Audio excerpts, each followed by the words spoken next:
भारत जोड़ो यात्रा को दक्षिण में अच्छा रिस्पांस मिला है और चुनावी राज्यों में, खासतौर पर राजस्थान जैसे राज्यों में भी इस यात्रा का असर पड़ेगा, इस बात की उम्मीद जताई जा रही है। अब बड़ा सवाल ये खड़ा होता है कि ये यात्रा निकाली क्यों गई।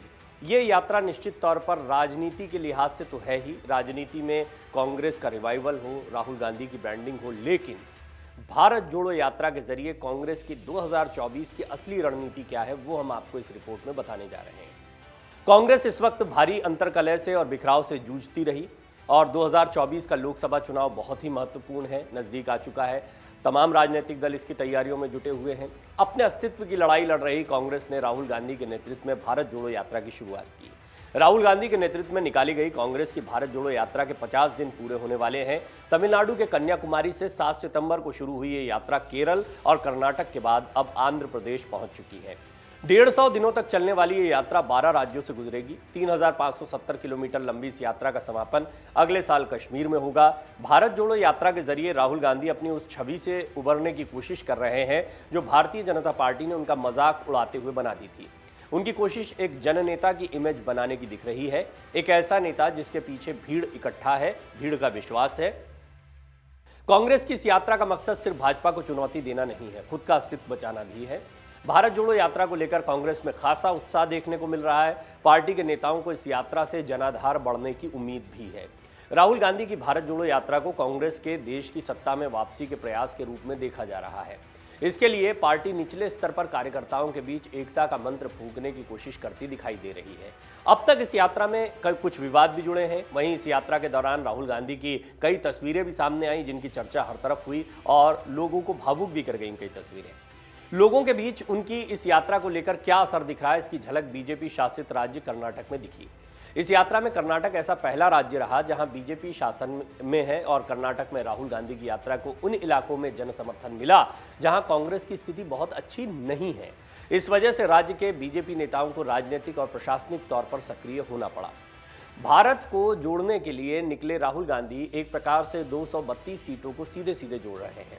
इसमें यूपी की 80 सीटें सबसे ज्यादा महत्वपूर्ण हैं, इन्हें नजरअंदाज किया जा रहा है। इसके अलावा राहुल गांधी बिहार की 40, पश्चिम बंगाल की 42, गुजरात की 26, झारखंड की 14, उत्तराखंड की 5 और नॉर्थ ईस्ट की 25 लोकसभा सीटों को नजरअंदाज कर रहे हैं। यह फिलहाल ये यात्रा का हिस्सा नहीं है, लेकिन यात्रा को जो रिस्पांस मिला है उसके बाद ये उम्मीद बढ़ गई है कि भारत जोड़ो यात्रा को शायद आगे बढ़ाया जा सकता है। इन राज्यों पर भी राहुल गांधी फोकस करें। ऐसे में कांग्रेस भारत जोड़ो यात्रा के तहत 311 सीटों को टारगेट कर एक रणनीति को साध रही है। ऐसे में कांग्रेस की लोकसभा चुनाव 2024 की तैयारियों पर कुछ सवाल भी उठे, लेकिन एक रणनीति स्पष्ट तौर पर सामने आ रही है। कांग्रेस की स्ट्रैटेजी क्या है वो बताते हैं आपको। बीजेपी दक्षिण के जिन राज्यों में कमजोर है वहां अपनी बढ़त बनाने के लिए जोरदार प्लानिंग की जा रही है कांग्रेस की तरफ से।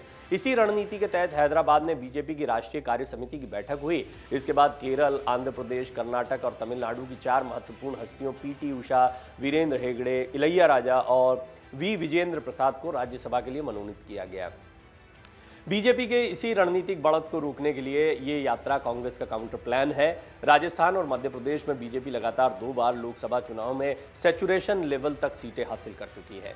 कर्नाटक में भी बीजेपी कुल 28 में से 25 सीटें जीत चुकी है। ऐसे में राहुल गांधी भारत जोड़ो यात्रा का सर्वाधिक समय इन जगहों पर दे रहे हैं और उन्हें इन राज्यों से ज्यादा उम्मीदें हैं।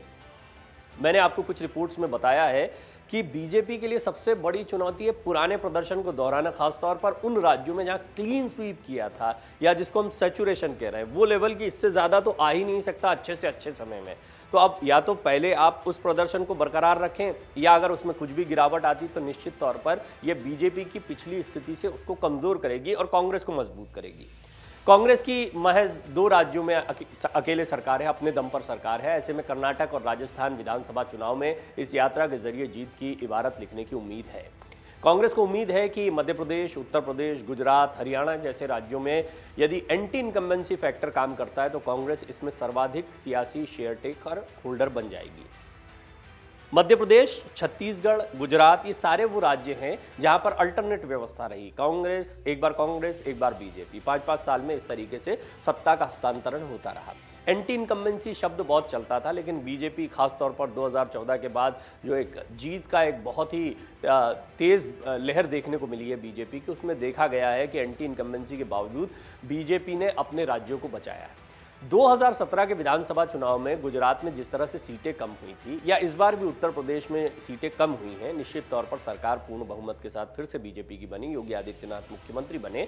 लेकिन इसके बावजूद ये जो सीटें कम होती हैं बताती हैं कि जनता जो सरकार चल रही होती है उससे नाराज होती है। यही एंटी इनकम्बेंसी है और निश्चित तौर पर वो एक बदलाव पसंद करते हैं। युवा वोटर्स हैं, कई फर्स्ट टाइम वोटर्स हैं जिन्होंने अभी तक बहुत ज़्यादा कामकाज को समझा नहीं है, वो इमेजेस पर या बड़े चेहरों पर काम करते हैं। प्रधानमंत्री मोदी का चेहरा यहाँ पर बहुत काम किया है। निश्चित तौर पर एक रणनीति ये भी दिखाई देती है कि राहुल गांधी युवाओं के बीच ज़्यादा लोकप्रिय, ज़्यादा मान्य बने और युवा उनको ठीक उसी अंदाज में लें जैसे उन्होंने प्रधानमंत्री मोदी को लिया है। तो ये कोशिश भी एक देखने को मिल रही है। लेकिन एंटी इनकम्बेंसी जिन राज्यों में है वहाँ पर कांग्रेस को अच्छा फायदा मिल सकता है अगर ज़मीन पर मजबूत काम किया जाए तो, विकल्प के तौर पर उभरा जाए तो। दिल्ली के बाद पंजाब में आम आदमी पार्टी ने जिस तरह बीजेपी का विकल्प दिखाया अपने तौर पर, कांग्रेस के खेमे में उससे बेचैनी स्पष्ट है, क्योंकि कांग्रेस धीरे धीरे जो खत्म होती दिखी उसकी बहुत बड़ी वजह है क्षेत्रीय दलों का प्रादुर्भाव और खासतौर पर आम आदमी पार्टी का प्रादुर्भाव। इस तरह कांग्रेस इस यात्रा के जरिए देश में बीजेपी के खिलाफ विकल्प के तौर पर खुद को बनाए रखना चाहती है।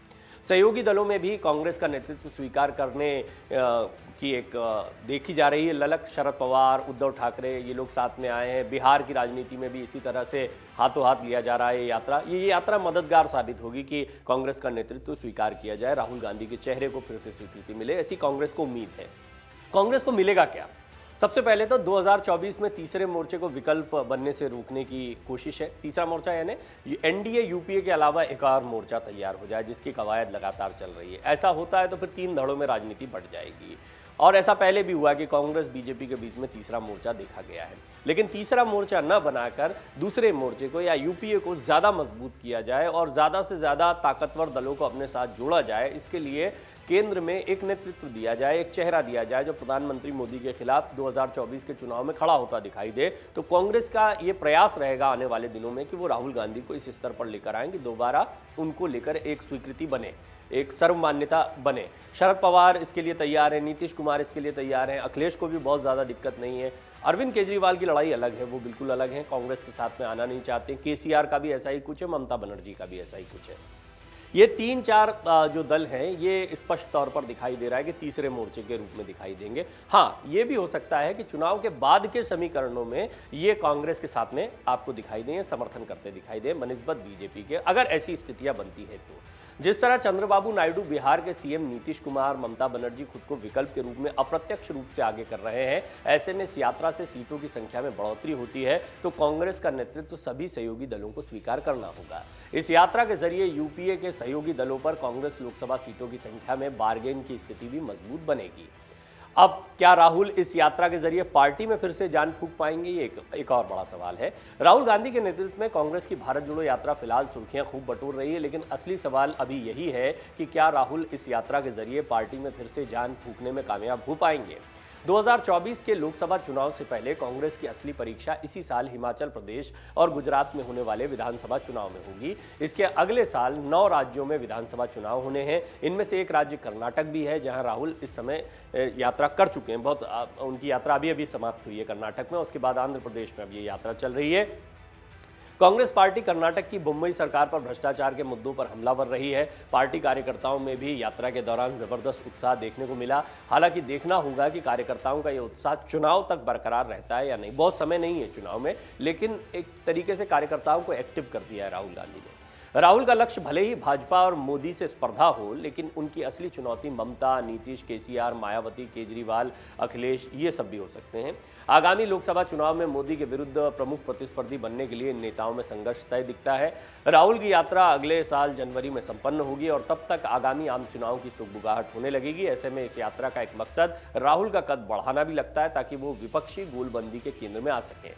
राहुल गांधी और कांग्रेस के कई अन्य नेताओं और कार्यकर्ताओं ने 7 सितंबर को तमिलनाडु के कन्याकुमारी से भारत जोड़ो यात्रा की शुरुआत की है। यात्रा का समापन अगले साल की शुरुआत में कश्मीर में होना है। इस यात्रा में कुल 3570 किलोमीटर की दूरी तय की जा रही है। राहुल गांधी अपनी यात्रा के दौरान सामाजिक कार्यकर्ता, जनस्वास्थ्य के मुद्दों और काम करने वाले कई प्रोफेशनल्स, वस्त्र उद्योग के श्रमिकों, कुटीर उद्योग चलाने वालों और खानाबदोश जनजाति के लोगों से भी मुलाकात कर चुके हैं। अगर आप ये वीडियो YouTube पर देख रहे हैं तो हमारे चैनल को सब्सक्राइब करें और बेल आइकन को दबाना ना भूलें। अगर आप Facebook पर ये वीडियो देख रहे हैं तो हमारे पेज को लाइक करें। डाउनलोड करें अमर उजाला ऐप और पाएं खबरें लगातार।